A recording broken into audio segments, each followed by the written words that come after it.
এবার আমরা শিখবো কতগুলো পার্টিকুলার সমষ্টির সূত্র। ধরো আমার n সংখ্যক স্বাভাবিক সংখ্যার সমষ্টির সূত্রটা কি হবে সমান্তর পদ্ধতির ক্ষেত্রে? এস এটা প্রথম কথা, এটা সমান্তর পদ্ধতিতে আছে কিনা দেখি। দ্বিতীয় পদ মাইনাস প্রথম পদ করলে কত? 1। তৃতীয় পদ মাইনাস দ্বিতীয় পদ করলে কত? তাহলে এই ক্ষেত্রে প্রত্যেকে এক্ষেত্রে বুঝতে পারছি যে পূর্ববর্তী পদ মাইনাস পরবর্তী পদ মাইনাস পূর্ববর্তী পদ, এই ডিফারেন্স গুলো সবই সমান। তাহলে এরা সমান্তর পদ্ধতিতে আছে।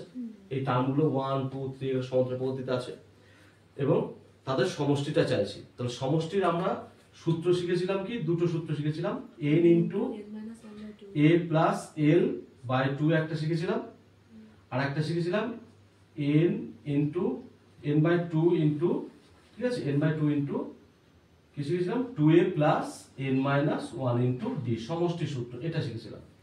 এটাও সমষ্টি সূত্র শিখেছিলাম, এটাও সমষ্টি সূত্র শিখেছিলাম। একটা অঙ্কের ক্ষেত্রে বা একটা প্রবলেমের ক্ষেত্রে আমার যেটা অ্যাভেলেবেল থাকবে আমরা সেটা দিয়ে প্রবলেমটাকে সলভ করব। তাহলে এইটার ক্ষেত্রে এখানে প্রথম পদ a সমান কত? 1। Very good. d কত? d টাও 1। 2 মাইনাস 1 1, 3 মাইনাস 2 1। এবং কতগুলো পদ আছে এখানে? n সংখ্যকই পদ আছে, ঠিক আছে। এবং এটাও খেয়াল করতে পাচ্ছি আমার l টা এখানে কত?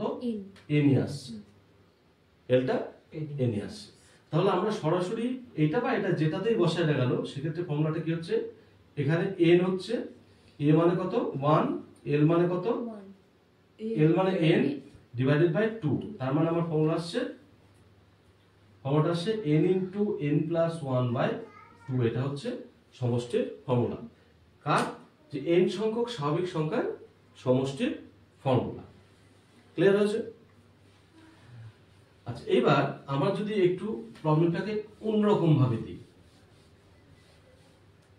যে n সংখ্যক স্বাভাবিক সংখ্যার বর্গের সমষ্টি এটা বার করতে যদি দিই, তাহলে প্রশ্ন হচ্ছে 1 স্কয়ার 2 স্কয়ার 3 স্কয়ার এরা সমান্তর পদ্ধতিতে আছে কিনা সেটা চেক করা। 1 স্কয়ার মানে কত? 2 স্কয়ার মানে 4, এটা মানে 9, খেয়াল করো এদের ডিফারেন্স কত? 3, এদের ডিফারেন্স 5। তাহলে অ্যাকচুয়ালি এরা কিন্তু সমান্তর পদ্ধতিতে সরাসরি নেই, কিন্তু আমাদের এই সমষ্টিটা বার করতে হবে। এটা কি করে করব? একটা আইডেন্টিটি আমরা ব্যবহার করব। আচ্ছা, n cube minus n minus 1 তার কিউব, এটা মানে কি বলতে পারি? n কিউব মাইনাস, এটাকে যদি সূত্রে ভেঙে দিই, n cube minus 3n square plus 3n minus 1 এই হবে। অতএব এটাকে লিখতে পারবো n cube minus n cube plus 3n square, ঠিক আছে, মাইনাস 3n প্লাস 1। ওকে, এটা ক্যান্সেল হয়ে যাচ্ছে। তো সুতরাং আমি বলতে পারবো n cube minus n minus 1 তার কিউব সমান সমান 3n square minus 3n plus 1 এই আসছে। এইবার আমি এক এক করে n এর জায়গায় 1 বসালাম ফার্স্ট। তাহলে এটা কত আসছে? 1 কিউব মাইনাস এটা 0 আসছে, ঠিক আছে। এটা কত আসছে? 3 ইনটু 1 স্কয়ার। এটা কত আসছে? 3 ইনটু 1 প্লাস 1। ওকে, এর জায়গায় 2 বসালাম, কত আসছে? 2 কিউব মাইনাস এটা কত আসছে? 1 কিউব আসছে না? 3 into 2 square minus 3 into 2 plus 1। এর জায়গায় 3 বসালাম, কত আসবে? এটা 3 কিউব মাইনাস 2 কিউব, ঠিক আছে, সমান 3 into 3 square minus 3 into 2 plus 1 and so on. এবার চলতে থাকলাম। আমি এর জায়গায় n বসালে লাস্ট কি থাকবে? n cube minus n minus 1 তার কিউব, ঠিক আছে, সমান 3 into n square minus 3 into n plus 1 এই আসছে। আমি এটাকে যদি অ্যাড করে দিই কি আসবে? খেয়াল করো, এটার সাথে এটা কাটছে, এটার সাথে এটা কাটছে, এটার সাথে পরেরটা কাটবে। তাহলে এর আগে যেটা আছে সেটার সাথে এটা কেটে যাবে, তাহলে শুধু কে থাকবে? n কিউব থাকবে। তাহলে এখানে থাকছে আমার n কিউব সমান সমান, আমি এই প্রত্যেকটা থেকে 3 যদি কমন নিই কত আসছে? 1 square plus 2 square dot dot কত হচ্ছে? n স্কয়ার, তাই না?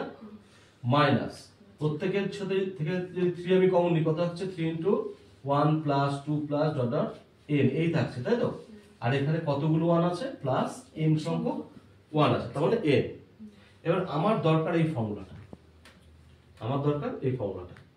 তাহলে কি করব, এইটা এবং এইটাকে বাঁ পাশে নিয়ে আসবো, ক্যালকুলেশন করলে পেয়ে যাবো কি আসছে। 3 into 1 square plus 2 square plus dot dot n square, এটার মানে আসছে এখানে n। তো এইটাকে পাশে নিয়ে আসলাম প্লাস হয়ে যাবে, এটাকে পাশে নিয়ে আসলাম মাইনাস হয়ে যাবে। এই যে এটা প্লাস হয়েছে, এটা মাইনাস হয়েছে। এবার n কমন, সবার থেকে n কমন নিয়েছি, বাদ বাকিটা রইলো। এবার এটাকে লসাগু করলে এরকম আসছে। এবার এটাকে যদি আমি উৎপাদক বিশ্লেষণ করি, এটা প্লাস 1, ঠিক আছে, তাহলে সেক্ষেত্রে আমরা লিখতে পারবো সিম্পলি, খুব আমরা আগে অনেক বহু করেছি, 2 + 1 × n + 1, এখান থেকে 2n² plus 2n plus n + 1, বুঝতেই পারছি এটা কত হচ্ছে, n + 1 × 2n + 1, তাই না? এই হচ্ছে না? তাহলে ফর্মুলাটা কি দাঁড়াচ্ছে, n × n + 1 × 2n + 1 divided by 6। এটা হচ্ছে ফর্মুলা দাঁড়াবে। তাহলে এইটা যদি কোথাও আসে আমরা সরাসরি এটাকে ইউজ করতে পারবো। ঠিক একই রকম ভাবে আরো একটা ফর্মুলা আছে, 1³ + 2³ dot dot dot dot n, মানে n to the power cube, মানে n সংখ্যক স্বাভাবিক সংখ্যার ঘনের সমষ্টি। এটা ক্যালকুলেট করবি একই রকম ভাবে, জাস্ট এটার পরিবর্তে এটা নিবি, সংখ্যা কিছু একটা আসবে, একই প্রসেস ফলো করবো, রেজাল্ট চলে আসবে। রেজাল্টটা মোস্ট হল n × n + 1/2 টোটালটা হোল স্কয়ার হবে, জাস্ট সেটা